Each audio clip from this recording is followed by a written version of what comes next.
When I'm talking to people about whether it's a good idea to get accredited for meeting standards of good governance, transparency and accountability, I try to tell them that there are three main areas where that's a benefit. The first area is in relation to the organisation itself that's being accredited.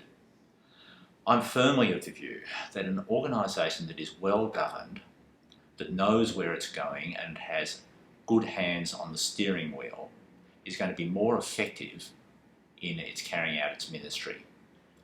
And so that's a massive benefit for that organisation, because it's able to manage the things that it does, it's able to be getting its strategy right, it's be able to get its funding right, so that it will be able to have a smooth road forward to carry out the mission that it's dedicated itself to for the kingdom. So that's the first benefit for the organisation itself. The second benefit is for the stakeholders of the organisation. Every organisation has stakeholders in it. They may be employees, they may be volunteers, they may be donors, they may be the people who are being served by the mission. It could be potential people who are going to get involved in the mission, like potential board members. Anybody who's dealing with that mission wants to trust that mission, wants to trust that organisation. So if we're able to build trust in an organisation, it's going to get more access to resources from its stakeholders. Those resources might be money, they might be time, they might be talents, but an organisation which is trusted is going to get those things released to it. So that second benefit is that you're able to get your stakeholders more involved and more engaged in the organisation. The third benefit, and what I think is probably the biggest benefit, is that we're honouring God by governing organisations well.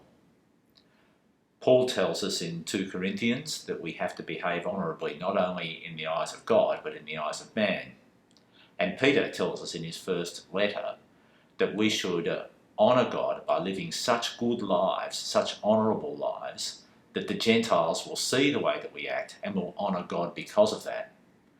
So if we as Christian organisations set ourselves higher standards than we're legally required to, or higher standards than the surrounding culture, then we can be an example of what God's love is and the way God wants us to act. And other people will look at us and see, why are they doing this? Why are they going to a higher level? Why are they acting more honourably? Why are they doing the right thing? And it will turn people's eyes towards God. And that's how the early church started, by people seeing how Christians behaved and thinking, there's something in this, I want to be part of it. So our ministry and the way we administer it is actually a gospel message just by itself, the way that we do things. And so those are the three reasons that I give to organisations about why it's a good idea to get accredited.